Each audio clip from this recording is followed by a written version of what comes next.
Welcome to Shorty SuperCoach. Today I wanted to do a bit of a crystal ball. Now, in amongst what has been plenty of SuperCoach videos, I had been meaning to do a bit of a general AFL crystal ball, and now is the time. Although it does feel a little strange and perhaps a little pointless given all the other news, because doing these predictions, yet we've got no idea when the season's going to start or how the season's going to look. I don't know if there's going to be 22 rounds, 17 rounds. When are we going to start? That's a totally different matter. So let's just pretend that at some point we get the bulk of the season in. Obviously, there's bigger matters at hand than football, but it was a crazy, crazy Friday the 13th today. It was crazy. I've never seen news happen so quickly. I listened to SEN from 6:30 in the morning till 5:30 at night, with a couple of breaks in between. Jared was unbelievable doing the bulk of the coverage, and it was just crazy. The amount of updates and huge announcements, it's an unbelievable time, and let's hope it all gets contained and everyone stays healthy enough and we get through this reasonably well. But we're getting a little off topic, but it was an iconic and, well, it's a crazy time. It's an unbelievable time to live through. But on to some predictions. Let's start with the Premier, and I've got West Coast. And I think at the moment, to me, it really does seem to be a West Coast versus Richmond sort of arrangement. There's always going to be surprises, which I'll get to. But I do have West Coast as my Premier.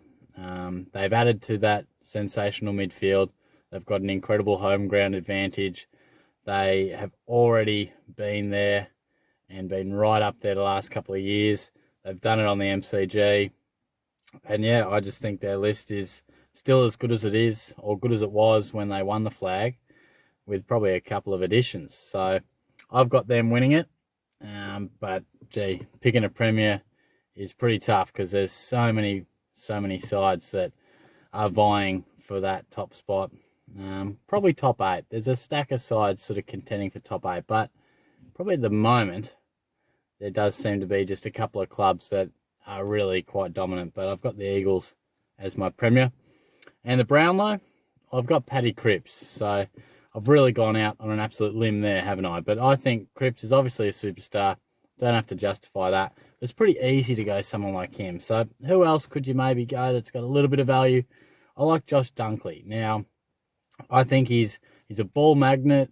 He's won stacks of the footy in the last however many rounds it was, 16, 17 rounds last year. Didn't play a full season in this role that he's going to. He does hit the scoreboard as well, which is attractive to the umpires. And I think he polled 16 or 17 votes last year, and that was basically not even counting the first 7 or whatever games it was that he played sort of more forward and not in that inside mid position. So I think if he gets a full season, he's not going to see the tag too often. Bontempelli, McRae, Dunkley, they'll probably poll 60-plus votes between them, but I think Dunkley will be right up there and be one of the top pollers come Brownlow night. Coleman medal, I've got Tom Lynch down. And again, it's not really going out on a massive limb.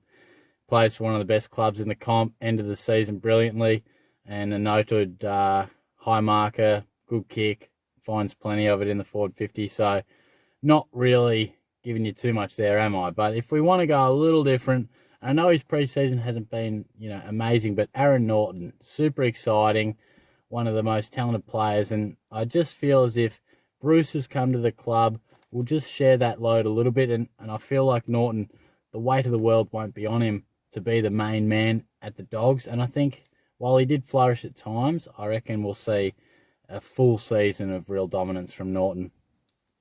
And now I've got the rising star, and this is tough. And again, look, I could tell you Matty Rowell, I could tell you Tom Green, some real bloody obvious ones. But Chase Jones, I really like as well. I think he'll get some good opportunity at the Crows.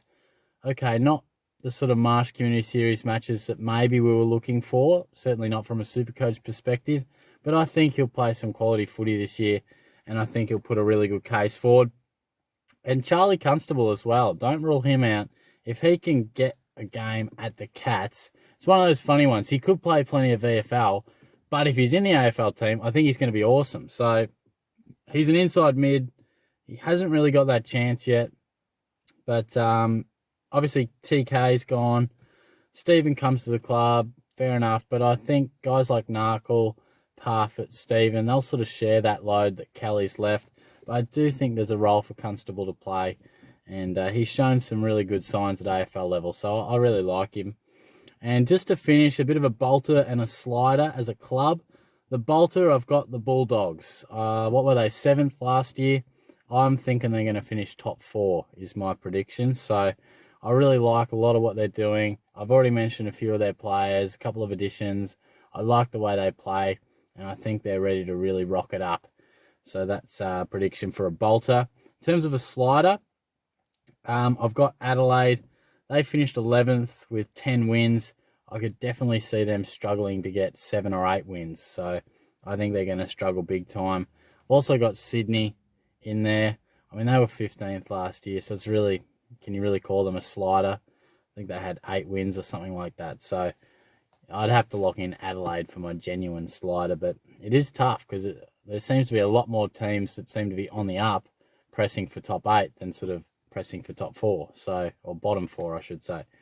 But yeah, let me know your predictions as well. This is obviously something a little bit different, not your SuperCoach style, but I wanted to just do something like this, maybe look back on it and see how those predictions panned out. But, you know, let me know, particularly the Brownlow and the Premier. I always find them pretty interesting. So if you've got any predictions, certainly let me know. But stay tuned, plenty of SuperCoach content. I'm running out of days. I've tried to map out the days to actually release these videos, and in the end of it, you know, we might have plenty of days up our sleeve. But at this point in time, I'm working towards the fact that there'll be some footy on a Thursday. I highly doubt it. I don't think we're going to see footy until probably May, but I'm no doctor. I'm no government person. It's just a bloke in his car making a prediction. But anyway, enough predictions. I'll catch you later. Cheers.